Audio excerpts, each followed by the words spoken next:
दर्शकबिनहरू, यहाँहरू हेर्दै हुनुहुन्छ यसखबर.com अनलाइन च्यानल। यहाँहरूको साथमा छु म टिकाराम पराजुली र आजको हाम्रो यस कार्यक्रममा देशको समसामयिक विषयमा बहस गर्नको निमित्त नेकपाका केन्द्रीय सदस्य तथा संविधान सभा सदस्य केशव नेपाललाई हुनुहुन्छ। उहाँलाई हामी यस कार्यक्रममा स्वागत गर्न चाहन्छौँ। धन्यवाद। जस्तो नि केशव सर, अहिले राष्ट्रपतिज्यूले चाहिँ यो प्रतिनिधि सभा विघटन गराउनु भएको छ। सारा नेपाली जनताले मत दिएर पठाउनु भएको प्रतिनिधिहरूलाई उहाँले यति सजिलै विघटन गर्न पाउनुहुन्छ, यसमा के छ सरको विचार? अहिले जुन ओली सरकारले विघटनको लागि जुन सिफारिस गर्यो र राष्ट्रपतिले त्यसलाई स्वीकृत गरिसकेपछि आज संसद विघटन भएको छ। तर यो संवैधानिक हिसाबमा यो गलत छ, किनकि यो संविधानको हिसाबमा यो अहिलेको जुन परिस्थिति छ यो परिस्थितिमा चाहिँ विघटन गर्न पाउने अधिकार यो सरकारलाई थिएन र छैन। तर पनि उहाँले मतलब यो विघटन गरेर एउटा मतलब नाटक देखाउनु भएको छ। यसले चाहिँ मतलब देश र जनता र दुनियाँलाई एउटा चाहिँ मतलब के भनेदेखि हाँसोको पात्र जस्तो रूपमा गर्नुभएको छ। यो चाहिँ मतलब संवैधानिक रूपमा यो असंवैधानिक छ, प्रतिगामी छ र विदेशीहरूको डिजाइनमा ठुलो डिजाइनमा चाहिँ यो चाहिँ अगाडि सार्ने कदम उहाँले अगाडि सारिरहनु भएको छ र यो कदमका विरुद्ध चाहिँ नेपाली जनता अहिले मतलब चारैतर्फबाट उठ्ने क्रम जारी छ। अब विघटित प्रतिनिधि सभा पुनर्स्थापना हुन्छ कि हुँदैन? नेपाली जनताले दिएको मतको त्यत्तिकै अपमान हुने हो कि फेरि यो साँच्चै पुनर्स्थापना हुन्छ? के लाग्छ सरको विचारमा? नेपाली जनताले जुन 5 वर्षको निम्ति समृद्ध नेपाल निर्माण र सुखी नेपाली स्थिर सरकार दिनको निम्ति 5 वर्षको निम्ति नेकपालाई 2/3 को नजिकमा पुर्याएको हो। यसरी बीचमा जनताका जुन जनादेश 5 वर्ष बस्ने जुन जनादेश हो त्यो जनादेशलाई चाहिँ लत्याएर जुन काम गर्नुभएको छ त्यो गलत भएको छ र त्यो संवैधानिक हिसाबमा गलत भएको हुनाले यो पुनर्स्थापना हुनैपर्छ। किनकि यो संविधानले जुन कन्डिसन पहिला योभन्दा अगाडि जुन देउबाको पालामा 48 साल पछाडिको जुन 47 सालको संविधान पछाडि पनि मतलब यस्ता मनमोहनको बेलामा विघटनका कुराहरू भए र प्रधानमन्त्रीले चाहे कि विघटन गर्ने जुन स्थिति र अवस्था थियो र अहिलेको जुन 2072 सालको जुन संविधान हो त्यो संविधानमा चाहिँ प्रधानमन्त्रीले यस्तो अधिकार नदिने भन्ने कुरा त्यो बेलाका मतलब सत्तापछि विपक्षी सबै दलहरू सहमति भएर चाहिँ एउटै कन्डिसनमा मात्रै मतलब यो चाहिँ विघटन हुन सक्ने। किनकि यदि बहुमतको सरकार पनि भएन, मिलिजुली सरकार पनि भएन र सबभन्दा ठुलो पार्टीको मतलब सरकार पनि बनाउनको लागि 30 दिन समय दिएपछि उनले मतलब बहुमत साबित गर्न सकेन भने मात्र विघटनको कुरा हो। अहिलेको स्थिति त्यो होइन। त्यसकारण यो मतलब जुन परिस्थितिमा विघटन गरिएको छ यो चाहिँ मतलब सही छैन। यो जनादेश विपरीत छ। यो चाहिँ मतलब के भनेदेखि प्रधानमन्त्री र मतलब राष्ट्रपतिले जुन निर्णयमा पुगेका छन् यो चाहिँ मतलब देश र दुनियाँको निम्ति घातक छ। स्वयं मतलब ओलीजीको लागि पनि घातक छ। किनकि देश एउटा बल्ल तल्ल के भनेदेखि 70 वर्ष अगाडिदेखि आन्दोलन गर्दा गर्दै राजतन्त्र अन्त्य गरेर गणतन्त्र स्थापना भएको र गणतन्त्रको एउटा लिगमा देश जान खोजिरहेको जुन अवस्था र स्थिति र विकासको चरणमा पनि जान सक्ने स्थिति र अवस्था भएको। त्यति मात्र होइन नेकपाको 2/3 नजिकको जुन सरकार त्यसले चाहिँ मतलब के भनेदेखि विकास र समृद्धि स्थिरता अहिलेसम्म मतलब 2007 सालदेखि यता कुनै पनि सरकार 5 वर्ष टिकेको इतिहास छैन। तर अहिले मतलब 2/3 को भएको हुनाले 2/3 नेकपाकै मतलब 2/3 जनमत प्राप्त भएको हुनाले 5 वर्ष खेली जाने स्थिति अवस्था थियो र ओलीजीलाई 5 वर्ष अझ नेकपा एकता हुने बेलामा 2.5 वर्ष चाहिँ आलो पालोको सरकारको पनि कुरा थियो। तर के भनेदेखि अब एउटै पार्टीको पनि अलिकति मतलब बीचमा फेरबदल गर्दाखेरि अस्थिरता जस्तो देखिन्छ भनेर नै प्रचण्ड कामरेडले ओलीजीलाई 5 वर्ष गर्ने भन्ने कुरा पार्टीमा निर्णय पनि भएको।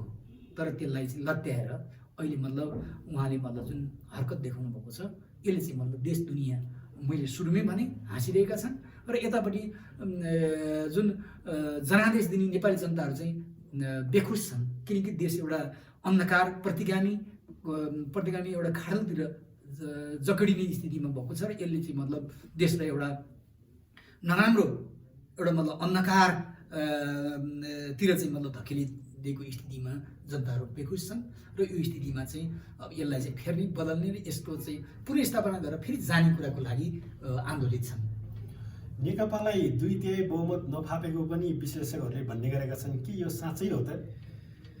यो फाप्ने नफाप्ने भन्ने प्रश्न मुख्य कुरा होइन।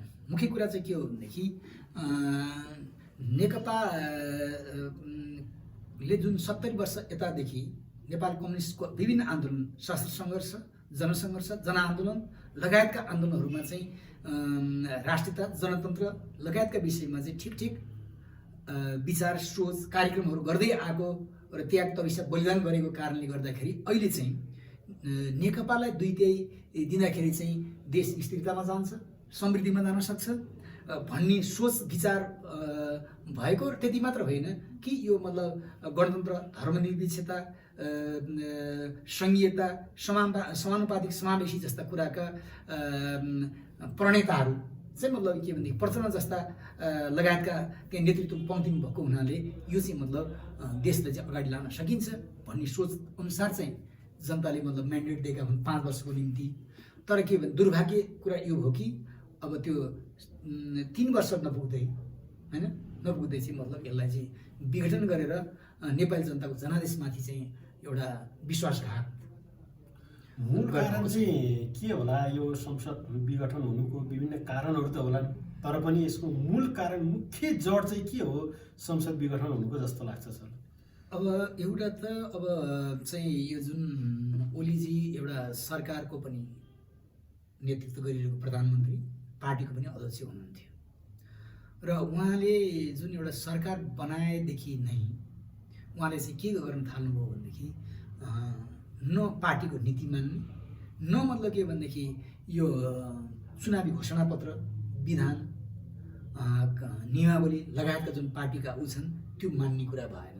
र उहाँ तीनवटा मतलब बजेटहरू आए। त्यो बजेटमा नेपालको संविधानले नै प्रश्न गरेको छ कि अबको समाज चाहिँ एउटा समाजवादी दिशामा चाहिँ अगाडि बढ्न सकिन्छ र अबको समाज त्यो दिशा उन्मुख गराउने, समाजवादी व्यवस्थातर्फ चाहिँ उन्मुख गराउने भन्ने कुरा चाहिँ संविधानमै उल्लेख भएको कुरा हो। र अझ सरकारको नेतृत्व चाहिँ नेकपाको भएको, नेकपाको चाहिँ समाजवाद हुँदै साम्यवादमा जाने पनि लक्ष्य भएको कारणले गर्दाखेरि समाजवादका आधारभूत सिद्धान्त, अझ वैज्ञानिक समाजवादमा जानको लागि आधार खडा गर्ने यो एउटा भयङ्कर र महत्त्वपूर्ण मतलब सवाल थियो। तर त्यो चाहिँ सवाललाई चाहिँ उहाँले छाडिदिनु भयो, त्यसलाई चाहिँ रद्दी टोकरीमा फालिदिनु भयो।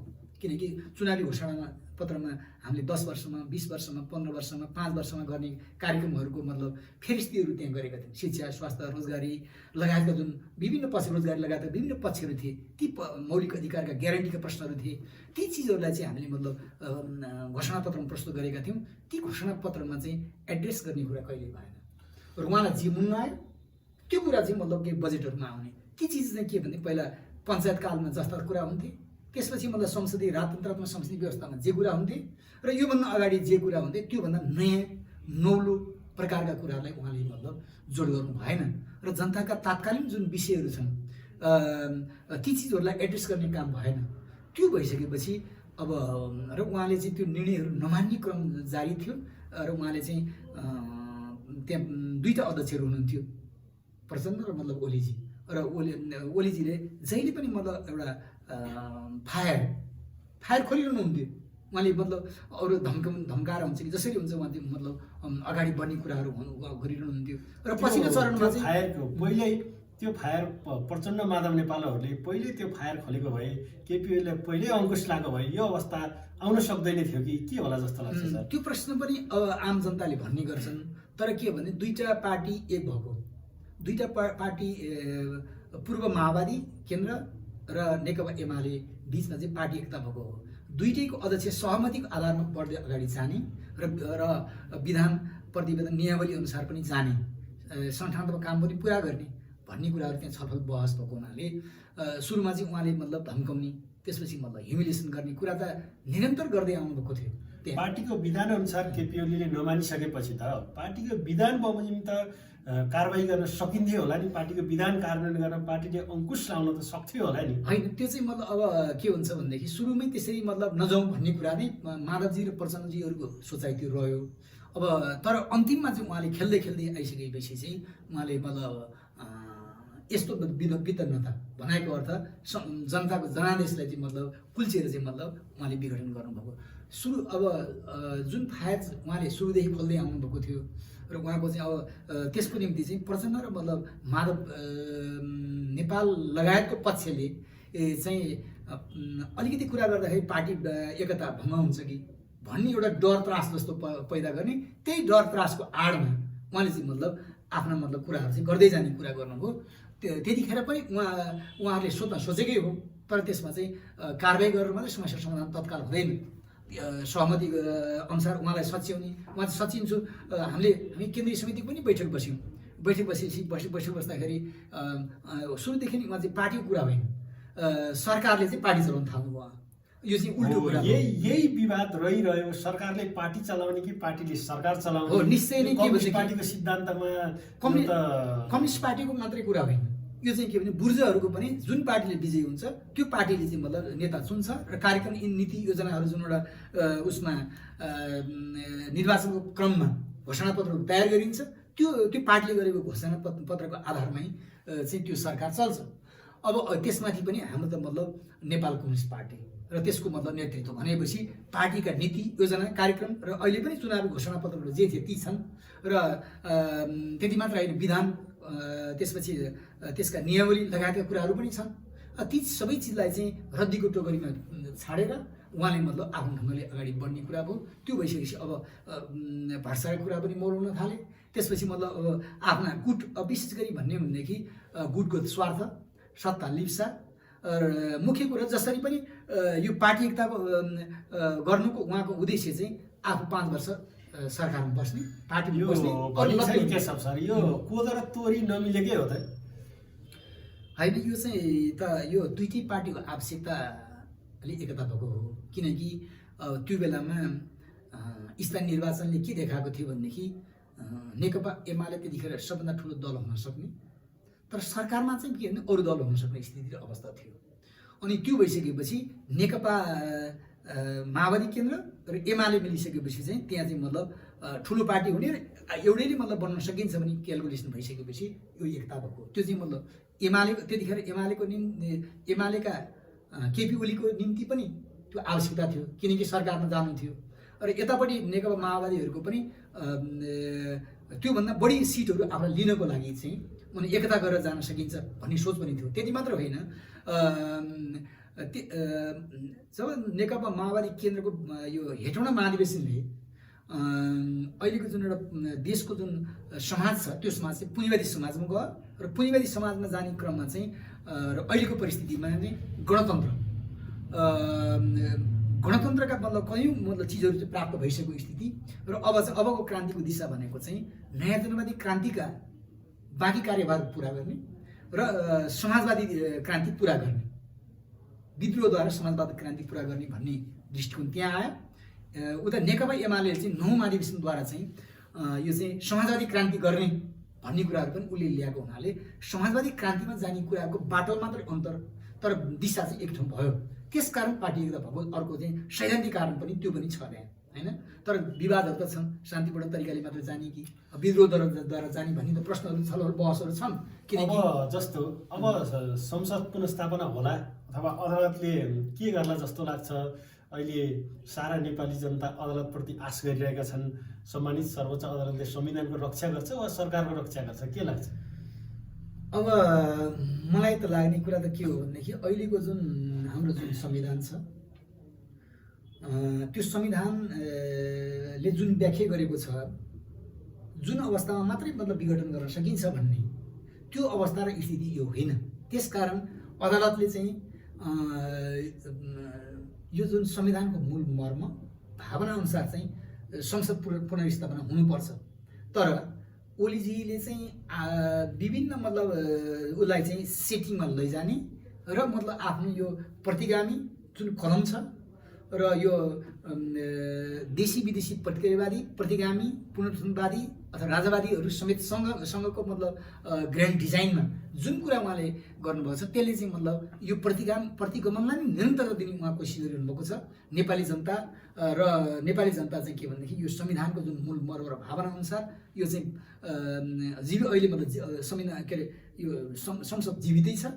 यसलाई चाहिँ मतलब किन अगाडि बढाउनु पर्छ र त्यसको निम्ति चाहिँ यो सर्वोच्च अदालतले पनि पुनर्स्थापनाको कुरामा जानुपर्छ भन्ने कुरा हामी चाहन्छौँ र त्यो चाहिँ अहिले मतलब देश र जनताको आवश्यकता हो र त्यो दिशामा जानु नै अहिलेको चाहिँ सही निर्णय र सही बाटो हुन्छ। यदि संसद पुनर्स्थापना भएन भने के तपाईँहरू चुनावमा जान फेरि नेपाली जनतालाई अब हामीलाई मत दिनुहोस् भन्न तयार हुनुहुन्छ? अब यो हामीले त्यतातिर त हामीले सोचेकै छैनौँ, किनकि अहिले मतलब यो जुन दुई वर्ष जति अवधि बाँकी नै छ। यो 2 वर्षको अवधिमा चाहिँ यो चाहिँ अहिले मतलब विघटन हुनु हुँदैन र यो पुनर्स्थापना हुन्छ र हामी चुनावको दिशामा जाने कुरामा अहिले हामी छैन। त्यसको लागि पुनर्स्थापनाको निम्ति नै यो चाहिँ आन्दोलनमा हामी केन्द्रित हुन्छ। हाम्रो मतलब नेकपा जुन छ त्यो नेकपाले चाहिँ मतलब आन्दोलनलाई चाहिँ केन्द्रित गर्दैछ। त्यति मात्र होइन, अरू दलहरू नेपाली काङ्ग्रेस, राजपा लगायतका अरू दलहरू जो छन् उनीहरूसँग पनि हामी तालमेल गरेर संयुक्त मोर्चा मिलाएर आन्दोलनमा केन्द्रित हुने र पुनर्स्थापनाको दिशामा चाहिँ लैजाने कुरामा हामी जोड दिन्छौँ। नेपाली काङ्ग्रेसले संसद पुनर्स्थापनाको पक्षमा आन्दोलन गर्ला जस्तो लाग्छ कि फेरि चुनावको पक्षमै जाला जस्तो लाग्छ? किनभने ऊ त सत्ता बाहिर थियो, विपक्षी पार्टी त के लाग्छ यो विषयमा चाहिँ? अब नेपाली काङ्ग्रेसले पनि यो कदमलाई प्रतिगामी कदमै भनेको छ। त्यसकारण यो विचारको आधारमा उनीहरू आन्दोलनमा जान पर्ने नै हुन्छ, किनकि यो कदम जुनसुकै कोणबाट वैचारिकको हिसाबमा पनि अब यो त्यसपछि संवैधानिक हिसाबमा पनि कुनै पनि कोणबाट चाहिँ यो चाहिँ मतलब प्रतिगामी प्रकारको छ। प्रतिगमनलाई चाहिँ मलदल गराउने प्रतिगामी दिशामा गएको छ। जसरी मतलब रातौँ जो राज्य व्यवस्थामा गिरिजाप्रसाद, त्यसपछि मतलब देउबाजीहरूले, अनि त्यसपछि त्यति मात्र होइन मतलब मनमोहनजीले समेत मतलब यो विघटनका कुरा गरेको कुराहरू थिए होइन। र ती चिजहरूलाई चाहिँ बाट मतलब कतिपय कुरामा नजिरहरू अन्तर पनि छन्, तर त्यो कन्डिसन अहिलेको कन्डिसन होइन। तर दिशा चाहिँ के भने यो महेन्द्र पथतिर लैजाने, ज्ञानेन्द्र पथ भनौँ न, अझ ज्ञानेन्द्र पथतिर लैजाने यो चाहिँ मतलब नियोजित र ग्रान्ड डिजाइन हो। यो डिजाइन विफल गर्नु अहिलेको आवश्यकता हुन्छ। अब नेकपाको कुरा छ यहाँ, नेकपा आधिकारिक 2टा नेकपा भन्ने यहाँ चाहिँ नेपाली जनताको बुझाइ भइसक्यो। आधिकारिक नेकपा र साँच्चैको नेकपा अहिलेको कुन नेकपा हो त? यो प्रश्न पनि अहिले जल्दोबल्दो नै छ। यो जल्दोबल्दो प्रश्नमा किनकि हाम्रो जुन एउटा नेकपा एकता हुँदाखेरि 2075 साल जेठ 3 गते जुन एकता भयो त्यो बेलामा 441 जनाको केन्द्रीय कमिटी थियो र त्यो मध्येमा अहिले केही साथीहरूको मृत्यु भएको छ, केही साथी नियुक्तिहरूमा जानुभएको छ। त्यो भएर चाहिँ अनि 5 जना चाहिँ त्यहाँ त्यही बेला थप्ने 10% थप्ने मध्ये 5% त्यहाँ थपिएका थिए र त्यो मध्येमा अहिले चाहिँ 334 जनाका चाहिँ अहिले केन्द्रीय साथीहरू त्यहाँ हामी छौँ। हामी छौँ अहिले। त्यो मध्येमा 113 चान्चुन अहिले ओलीजीतर्फ हुनुहुन्छ, ओली गुटको जुन एउटा समिति बनाएको छ त्यसमा, अरू बाँकी सबै त्यही हुनुहुन्छ भनेपछि अब यो चाहिँ के भन्छ भनेदेखि त्यो आधिकारिक हिसाबमा पनि यो चाहिँ मतलब नेकपा जुन प्रचण्ड माधवजीहरू हामीहरू जुन नेतृत्व गरिरहेछ, संस्थागत नेतृत्व गरिरहेछ, निर्वाचन आयोगले के गर्ला जस्तो छ? जस्तै निर्वाचन आयोगको भूमिका अनि वैचारिक हिसाबमा पनि यो उहाँले मतलब अब समाजवाद, वैज्ञानिक समाजवादको दिशातिर जाने कुरामा उहाँले अझ भुलमुल गर्नुभएको भएर प्रतिगामी दिशामै अगाडि जाने, नोकरसाही दलाल पुँजीपति वर्गको जुन नेतृत्व गर्ने कुरामा जोड दिनुभयो। उहाँहरूले अहिले जबजको कुरा उठाइरहनु भएको छ, भावनात्मक रूपमा चाहिँ यो कुरा चाहिँ के हो त? होइन, यो जबज त्यसपछि मतलब 21औं शताब्दीको जनवाद भन्ने कुराहरू पूर्व माओवादी केन्द्रले आफ्नो 21औं शताब्दी जनवादको कुरा अगाडि सारेको थियो त्यो बेलामा। र अहिले पछि यतातर्फ नेकपा एमाले जबज पनि पञ्चायत व्यवस्थाको विरुद्धमा गणतन्त्र आउनुभन्दा त्यो थियो र त्यो दुवै विषयमा आफ्ना सोच दृष्टिकोणहरू थिए र छन् पनि अझै पनि। तर त्यसको विषयमा चाहिँ अहिले छलफल बहस पछि गर्ने र अहिले चाहिँ तात्कालीन हिसाबमा चाहिँ जनताको जनवाद हुँदै मतलब समाजवादमा जाने हाम्रो तात्कालीन कार्यनीति हामीले बनाएका छौँ। त्यसकारण जब र मतलब 21औं शताब्दीको त्यो चाहिँ मतलब एउटा स्थगित गरेका कुराहरूलाई चाहिँ अहिले उल्झाएर भावनामाथि खेल्ने कुराहरू सही हुन्न र अब त्यो एक स्थितिमा ती विचारहरू सही नै थिए, तर के भनेदेखि अब अहिले चाहिँ त्यो विचारभन्दा उन्नत विचार समाजवादमा जाने कार्यदिशाको जुन विचार छ त्यो विचार लिनु नै अहिलेको आवश्यकता छ। त्यसरी भावनामा खेल्ने त्यो त मतलब के भने कायदी कुराभन्दा अरू केही होइन। जनताले समाजवादको केही अनुभूतिहरू गर्न पाए जस्तो लाग्छ सर? अब संविधानमा यो साझा सम्झौताकै संविधान हो। यो संविधानमा समाजवाद उन्मुख समाज निर्माण गर्नको निम्ति हाम्रो व्यवस्था हामीले गरिएकै छौँ त्यहाँ। तर त्यसमा के प्रश्न छ भने कतापट्टि जाने, यो समाजवादको पनि विभिन्न रूपहरू हुन्छन्, त्यसमा बढी प्रश्न त छैन। तर अब नेकपा चाहिँ समाजवाद, वैज्ञानिक समाजवाद हुँदै साम्यवादमा जाने लक्ष्य लिएको पार्टी हुनाले अब यसले चाहिँ समाजवादका केही झल्को दिन्छ कि भन्ने चाहिँ आम जनताको इच्छा, चाहना र भावना थियो। र तर के भनेदेखि जनताले त्यो चाहिँ कुनै पनि एउटा काहीँ पनि झल्किने प्रकारको 3 वर्षको जुन अवधिमा त्यो अनुभूति गर्न चाहिँ पाएन। सत्तामा बसिरहने, सत्ताको बागडोर चलाइरहनेको लागि समाजवादको अनुभूति राम्रै भयो होला, जनताले अनुभूति गर्न पाएको जस्तो लागेन। त्यो थिएन। र अब जस्तै होइन समाजवाद त उहाँहरूको लागि त त्यो केही थिएन, त्यो त समाजवाद कुरै थिएन। यो त दलाल नोकरसाही पुँजीवादी उसमा र दिशामै उहाँहरू चाहिँ गइरहनु भयो। र अहिलेको जुन सरकारले ल्याएका जुन नीति कार्यक्रमहरू पनि त्यही दिशामा थिए र त्यो समाजवादका न्यूनतम त्यस्ता कार्यक्रमहरू त्यसमा चाहिँ उल्लेखहरू केही थिएन। अब नेकपाको बाटो के हुन्छ? अब संसद पुनर्स्थापना भएन, फेरि निर्वाचन हुने भयो भने नेकपाको बाटो अबको कार्यदिशा के हुन्छ के छ? नेकपाको अहिलेको कार्यदिशा भनेको चाहिँ अब यो प्रतिगामी जुन कदम चालिएको छ यसलाई विफल पार्ने नै आन्दोलन नै अहिलेको मतलब प्रधान र प्रमुख कार्यभार हो। अब जनताहरू पहिला जस्तै गरी फेरि पनि सडकमा आउलान् या नआउलान्? अब यसो छ, अब यो चाहिँ जुन गलत जुन कदम हो, यो कदमको विरुद्ध चाहिँ अब सुरुवातको बेलामा त अब त्यसमा लाग्ने नेता नेतृत्व कार्यकर्ताहरूकै त्यसमा जमात सुरु हुन्छ र क्रमशः मतलब के भनेदेखि नेपाली जनता चाहिँ यो प्रतिगामी कदम हो र यो गणतन्त्र विरोधीको अभियान हो, यो मतलब संघीयता विरोधी अभियान हो, यो मतलब तपाईँ समावेशी समानुपातिक र धर्मनिरपेक्षताको पनि विरोधी अभियान हो। र यो अभियानका विरुद्ध नेपाली जनताहरू बिस्तारै अगाडि लाग्छन् र त्यसको नेतृत्व चाहिँ नेकपाले गर्नुपर्दैन। अब जस्तै सङ्घमा त भाँडभैलो भयो, अब प्रदेशतिर प्रदेश सरकारहरू छन्, प्रदेशतिर पनि यस्तै हुने हो कि के हुने हो? भोलि प्रदेशहरू पनि यही अवस्था रह्यो भने, भोलि स्थानीय तहहरूमा पनि यही अवस्था रह्यो भने कतै सङ्घीयता धरापमा पर्ने, सङ्घीयता सखाप हुने त होइन? हो, सङ्घीय जुन संसदमा जुन अहिले विघटनको स्थिति र अवस्था छ होइन गरिएको छ, अब यो अवस्थाबाट पार पाउन यता हाम्रो आन्दोलन जारी छ। र अब ओलीजीले तलतिर पनि नजर यस प्रकारकै दुष्प्रयासहरू गर्ने नजरहरू पनि उहाँको देखिन्छ। र अब तल पनि त्यस प्रकार गयो भने तल पनि प्रतिरोध गर्नुहुन्न, अर्को विकल्प त के हुन्छ र? किनकि अब प्रदेशहरू, स्थानीय तहहरू जुन अहिले केन्द्रीय जुन एउटा शासन सत्ता हो त्यसमा चाहिँ विकेन्द्रीकृत रूपमा तलसम्म संहिताको जुन एउटा मूल मर्म भावनाअनुसार अगाडि बढ्ने प्रयत्न भइरहेको छ, त्यसलाई चाहिँ मतलब रोक्ने दुष्प्रयास हुनसक्छ। किनकि ओलीजीलाई यो संहिता मन परेको थिएन, अहिले पनि उहाँ भनिरहनुहुन्छ संहितै मन नपरेको व्यक्तिलाई नेकपाले किन प्रधानमन्त्री बनायो? होइन, त्यो त यस्तो एउटा परिस्थितिमा चाहिँ अब दुईटा पार्टी एक भयो, दुईटा एक पार्टी एक भइसकेपछि आलोपालो अनुसारै पनि उहाँ प्रधानमन्त्री बनाउने भन्ने पहिला सहमति आधारमै भएको कुरा मात्रै। बिचमा आलोपालो भए 2.5 वर्षपछि प्रचण्ड कमरेडलाई किन प्रधानमन्त्री बनाएन पार्टीले? त्यस्तो भयो। त्यो चाहिँ मतलब अब त्यसमा चाहिँ म त भन्छु प्रचण्ड कमरेडको पनि त्यसमा कमजोरी भयो। किनकि 2.5 वर्ष चाहिँ आलोपालोको सरकार चलाउने अनि अध्यक्षता बैठक बस्ने बेलामा आलोपालो अध्यक्षता पनि गर्ने भन्ने कुरा थियो।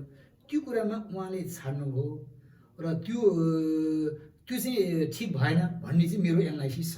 किनकि त्यो बेलामा जुन पार्टी एकता गर्ने बेलाको जुन साझा सहमति हो त्यो सहमतिले तल अर्को निर्णयमा पुग्नु चाहिँ त्यो बेला गल्ती हो। किनकि हुन त उहाँहरूको पनि तर्क छ प्रधानजीले चाहिँ यो चाहिँ यो फेरि हेर्दाखेरि अस्थिरता हुन्न भन्ने उहाँले भनाइ त राख्नुहुन्छ, तर त्यो भनाइले चाहिँ ओलीजीको नियत चाहिँ ठिक नभएको कारणले गर्दा त्यो नभएर त्यो फेरबदल गर्नु पाएको भए राम्रो हुन्थ्यो भन्ने चाहिँ मलाई लागेको हो नै हो। नेपालको सन्दर्भमा विभिन्न खाले घटनाक्रम भइरहँदा छिमेकी मुलुकहरूको र मूलत विदेशी राष्ट्रहरूको हस्तक्षेप हुने गरेको भन्ने गरिन्छ। यो घटनामा विदेशीहरूको कतिको साँठगाँठ रहेको, विदेशीहरूको हात कतिको रहेको जस्तो लाग्छ?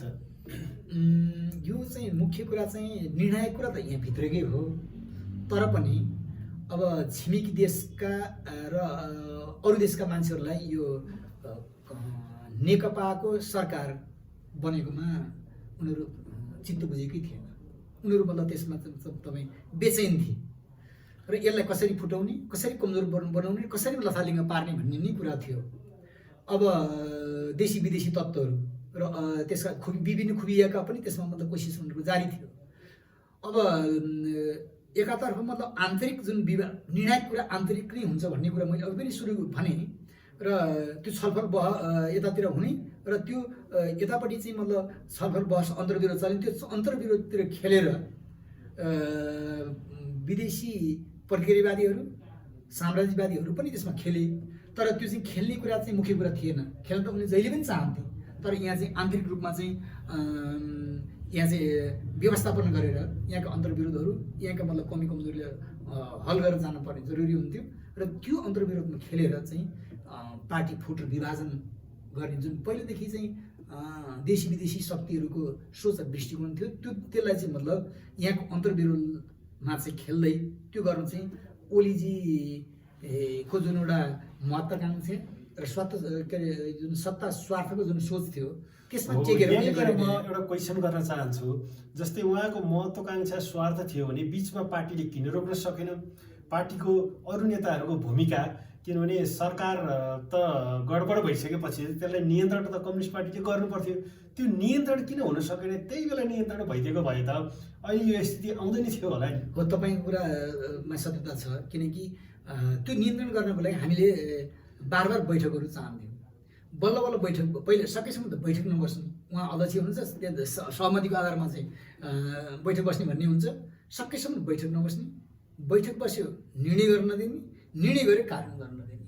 र हामी पनि केन्द्रीय समिति बस्यौँ र उहाँलाई लामो छलफल 7 दिनसम्म हामी छलफल गरिसकेपछि अब चाहिँ यो सरकार चाहिँ पार्टीले चलाउने भन्ने कुरामा हाम्रो चाहिँ लामो छलफल भयो, लामो छलफल बहस भयो र अन्तिममा चाहिँ ल चलाउने हो भनेर त्यहाँ अन्तिममा उहाँले पनि जवाफ दिनुभयो। तर भोलिपल्टदेखि फेरि जनता दल्दै भयो र त्यो बेला चाहिँ पार्टीले नियन्त्रण गर्न नसक्नु चाहिँ त्यो पार्टीको कमजोरी नै हो, किनकि त्यो गर्न पाएको भएदेखि अहिलेको यो स्थितिमा पुग्न हुँदैन थियो। तर उहाँले त्यो बेला चाहिँ यदि मलाई नियन्त्रण गर्छ भने म पार्टी फोडिदिन्छु, म चाहिँ मतलब के भनेदेखि पार्टी अब एक रहँदैन भनेर उहाँ धम्की त लगातार दिनुहुन्थ्यो। त्यो धम्कीबाट प्रचण्ड कामरेड त्यसपछि माधव नेपालजीहरूको जुन पङ्क्ति छ पार्टी फुट्छ कि भन्ने एउटा त्रासबाट उहाँहरू बुझेर जानुभयो। त्यतिखेर चाहिँ मतलब पार्टी त फुट्ने नै रहेछ, आखिर त पार्टी फुट्यो, त्यस कारण त्यो बेलामा नियन्त्रण गर्ने कुरामा लाग्नु पर्थ्यो भन्ने चाहिँ अहिले मतलब घटनाक्रमले चाहिँ पुष्टि गर्छ। अब निर्वाचन आयोगको अघि पनि मैले क्वेसन गरेँ, निर्वाचन आयोगको आधिकारिकता, निर्वाचन आयोगले दिने आधिकारिकताको विषयमा के होला जस्तो के हुन्छ? निर्वाचन आयोग एउटा मतलब एउटा स्वतन्त्र मतलब संस्था हो। बहुमत केन्द्रीय सदस्यहरूको हस्ताक्षर त बुझाइसक्नु भयो? त्यो हामीले मतलब बहुमत मात्रै अत्याधिक केन्द्रीय समितिको जुन हस्ताक्षर सहित हामीले मतलब त्यहाँ चाहिँ बुझाएका छौँ। अब ओलीजीको एउटा गुट भनौँ कि अब एउटा सानो चोइटोले पनि त्यहाँ बुझाएको छ। उहाँले चाहिँ मतलब अब 1179को पनि एउटा मान्छेहरूको नाम भर्ती गरेर त्यहाँ लेखिदिनु भएको छ। अब यो आधारमा त अहिले त बिचमा धेरै नेताहरू, पूर्व माओवादीका नेताहरू उतापट्टि गएर मन्त्री हुनुभयो। अब यो विषयमा के छ सरको धारणा? अब धेरै त हिजो त जनताको मुक्तिको लागि सबै स्वार्थ, सबै लोभपापहरू छोडेर लडेका नेताहरू आज त फेरि संसद विघटन भइसकेपछि फेरि मन्त्री हुनको लागि फेरि मन्त्री बन्नुभयो केही नेताहरू। त्यो त दुर्भाग्यको कुरा, किन भनेदेखि अब अहिले जुन प्रतिगामी कदम मतलब ओलीजीले चाल्नु भएको छ, त्यो प्रतिगामी कदमलाई साथ सहयोग र मतियार बन्नेको लागि साथै जसरी जानुभएको छ त्यो चाहिँ मतलब इतिहासले उहाँहरूलाई धिकार्ने छ, किनकि उहाँहरूले योभन्दा अगाडि गरेको त्याग तपस्या बलिदान पनि छ। त्यसको अर्थ सम्पूर्ण माओवादी गयो भने त्यस्तो कुरा त होइन। केही मान्छेहरू जो लोभीपापी साथीहरू छन् र प्रतिगामी कदमको मतियार बनेर उहाँहरू जानुभएको छ, उहाँले इतिहासले धिकार छ नै, त्यो राम्रो कुरा भएन। उहाँहरूको त्याग तपस्या बलिदान एक कालखण्डमा त छ नै, तर अर्को अहिलेको कालखण्डमा चाहिँ फेरि प्रतिगामी जुन कदम र मतलब विदेशीहरूको जुन ग्रान्ड डिजाइनमा जुन अहिले मतलब सरकार यो सरकार केपीजीहरूको सरकार मतलब बसेको छ, त्यसलाई सहयोग गर्न जानु भनेको चाहिँ यो उहाँहरूको निम्ति पनि आत्मघाती हुन्छ भन्ने मलाई लाग्छ। नेकपा एकता भइसके पछाडि जुन चुनावमा निर्वाचनमा तपाईँहरूले प्रतिबद्धता जाहेर गर्नुभएको थियो, जनताको कामको विषयमा घोषणापत्र बनाउनु भएको थियो, त्यो घोषणापत्रको विषयमा कति प्रतिशत काम भयो, जनताको पक्षमा कति प्रतिशत काम भयो जस्तो लाग्छ? अब हामीले चाहिँ जुन घोषणापत्र चाहिँ जारी गरेका जो गरिबहरू थिए, जो हिजो चाहिँ जनयुद्ध लडेका घाइतेहरू, अपाङ्गता भएका व्यक्तिहरू, शहीद परिवारहरू, उनीहरूको पक्षमा उनीहरूको हितको लागि सरकारले के निर्णयहरू गरेर चाहिँ हिजो चुनावको घोषणापत्रमा उल्लेख गरेका कुराहरू के बाचाहरू चाहिँ पुरा गरिए जस्तो लाग्छ? अब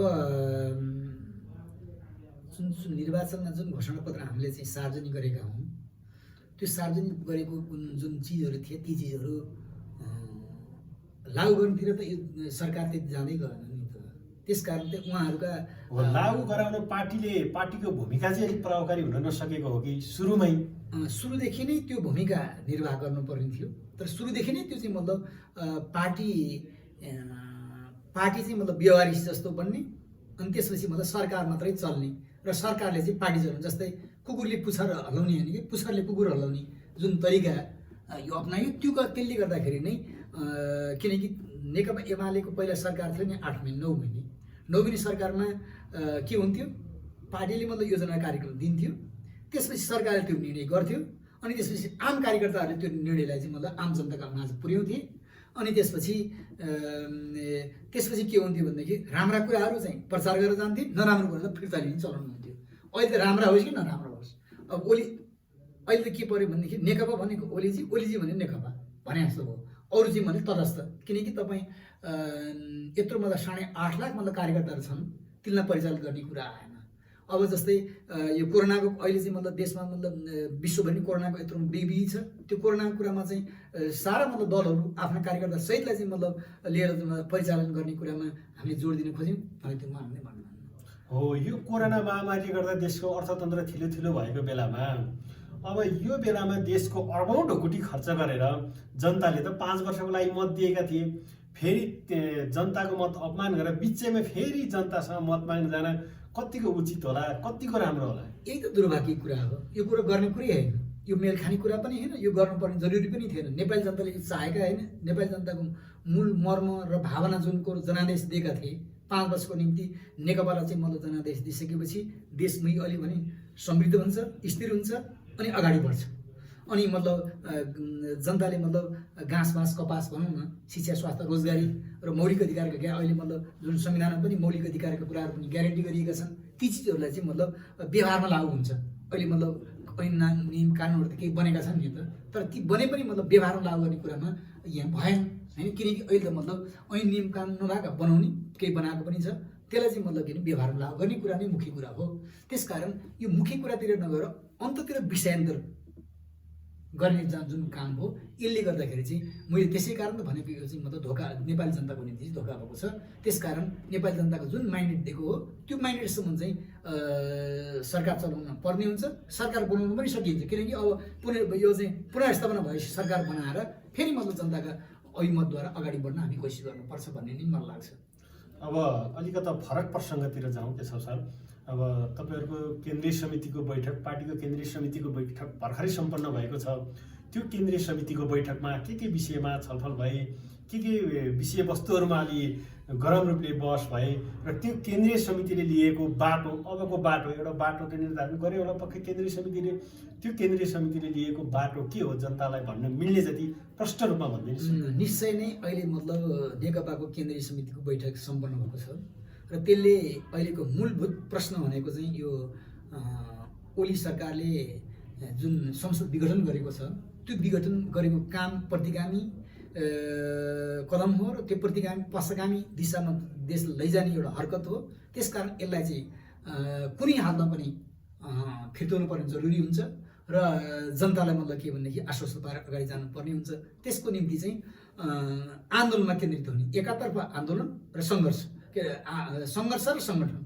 एकातर्फ मतलब सङ्गठन पनि तलैसम्म यसका कतिपय चिजहरू एकताका प्रक्रियाहरू बाँकी छन्, ती चिजहरूलाई नै पुरा गर्ने, अर्कातर्फ चाहिँ सङ्घर्षमा केन्द्रित हुने भनेर दुईवटा कुरामा अहिले चाहिँ विशेष गरी चाहिँ केन्द्रबिन्दु भनेको चाहिँ सङ्गठन र सङ्घर्षमा जोड दिने र सङ्घर्षको चाहिँ थालनी अत हामी अस्ति हिजो 10 गतेदेखि नै हाम्रो मतलब अभियान सुरु छ र 14 गते विशेष कार्यक्रम छ र 25 गतेसम्म वडासम्म अब भनौँ न प्रदेश, त्यसपछि जिल्ला 75, 14 गते 75 जिल्लामै छ र बागमतीमा चाहिँ बागमतीमा केन्द्रित गर्ने कार्यक्रम छ हाम्रो र त्यसपछि मतलब 25 गतेसम्ममा चाहिँ ठाउँ ठाउँमा मतलब विरोध प्रदर्शन पनि सुरु हुने र वडासम्म चाहिँ पार्टीका मतलब कमिटीहरूको भेला बैठक राख्ने र यो प्रतिगामी कदमको विरुद्धमा अगाडि बढ्ने भन्ने चाहिँ हाम्रो निर्णय गरेर अहिले चाहिँ मूल रूपमा चाहिँ सङ्घर्ष र सङ्गठनको कुरामा केन्द्रित भएर अगाडि बढ्ने कार्यक्रम रहेको छ।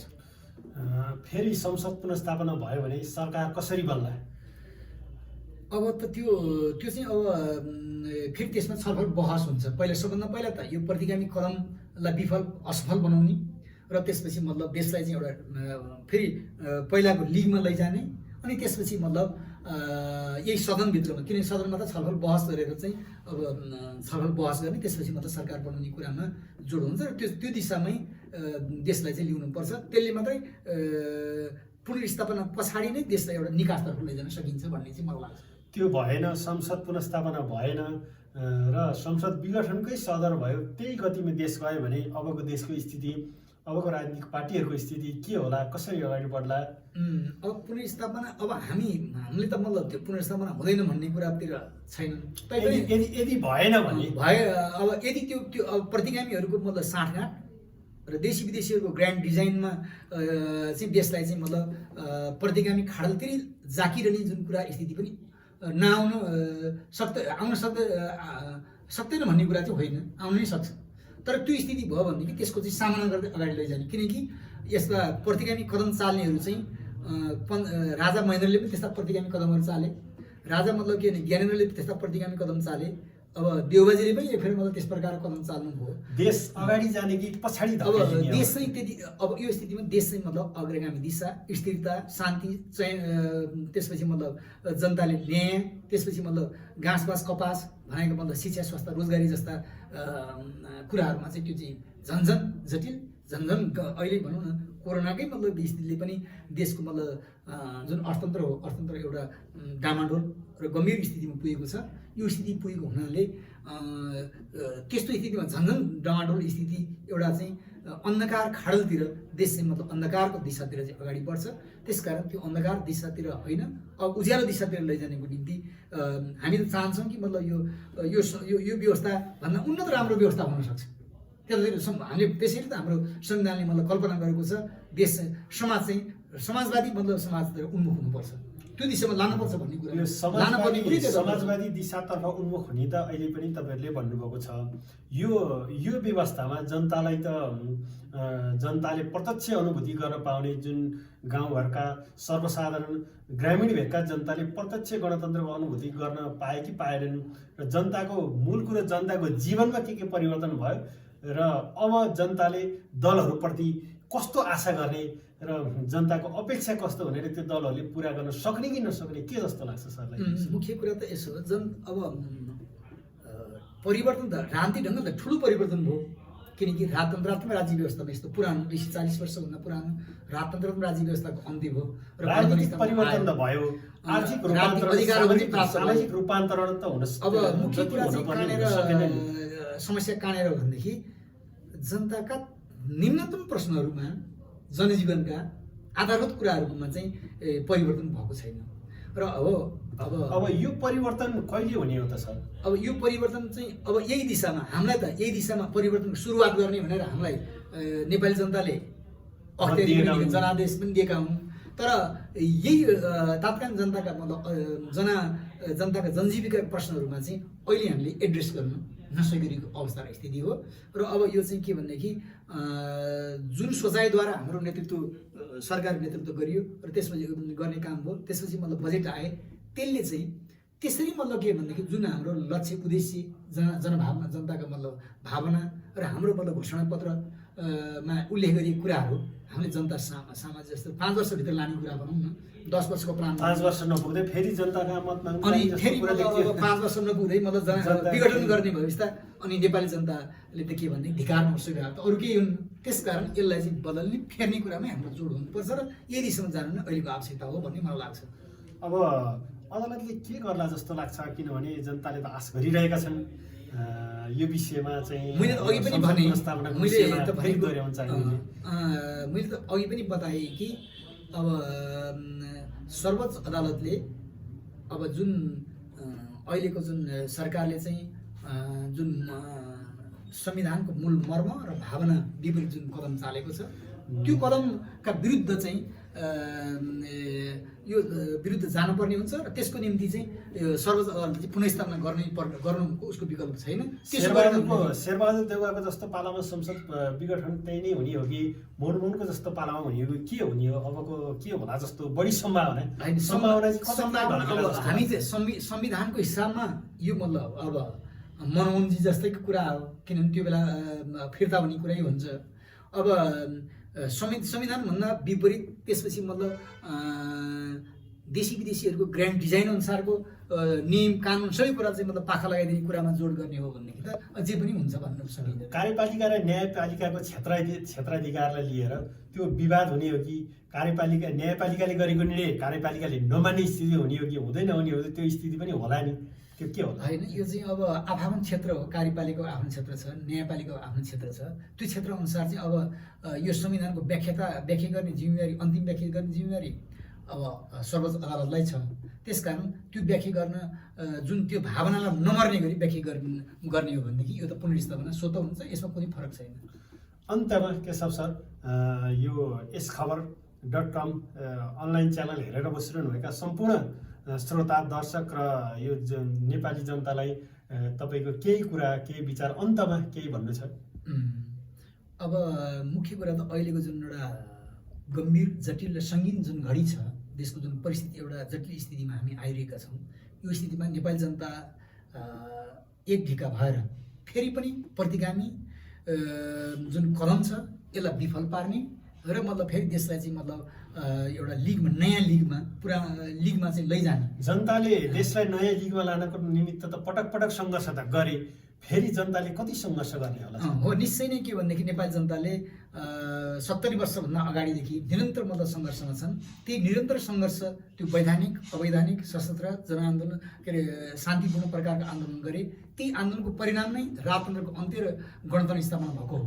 त्यसकारण अहिले पनि मतलब यो गणतन्त्र स्थापना भइसकेपछि पनि प्रतिगामी कदम चाल्ने जुन दुष्प्रयास गरियो, त्यो दुष्प्रयासका विरुद्ध नेपाली जनताहरू चारैतर्फ मतलब उठ्नुपर्छ। उठेर मात्रै मतलब के भनेदेखि अगाडि बढ्न सकिन्छ। त्यसको निम्ति म चाहन्छु कि सबै दलहरूका प्रतिगमनका विरोधी जुन दलहरू छन्, ती दलहरू चाहिँ सँग संयुक्त मोर्चा र कार्यरत एकता र आम जनता समेत मिलेर चाहिँ अगाडि बढ्नु नै अहिलेको आवश्यकता हो। र त्यो दिशामा अहिले प्रारम्भिक कदमहरू सुरु भएका छन् र त्यो दिशामा अगाडि बढ्छ देश। धन्यवाद यहाँलाई हाम्रो यो यसखबर.com अनलाइन च्यानलको कार्यक्रममा आएर आफ्ना महत्त्वपूर्ण विचारहरू राखिदिनु भयो। यसको लागि यसखबर अनलाइन च्यानलको तर्फबाट र मेरो तर्फबाट यहाँलाई धन्यवाद। यस खबरको जुनले पनि मलाई जुन एउटा यहाँ आएर आफ्ना विचार, आफ्ना सोच र अहिलेको जुन देशको परिस्थितिको विषयमा बोल्ने र विचार गर्ने जुन अवसर दिएको छ, त्यसको निम्ति यस खबरलाई म धन्यवाद दिन चाहन्छु र निरन्तर रूपमा चाहिँ यस्ता कदमहरूको निम्ति अगाडि बढोस् शुभकामना पनि दिन चाहन्छु। धन्यवाद।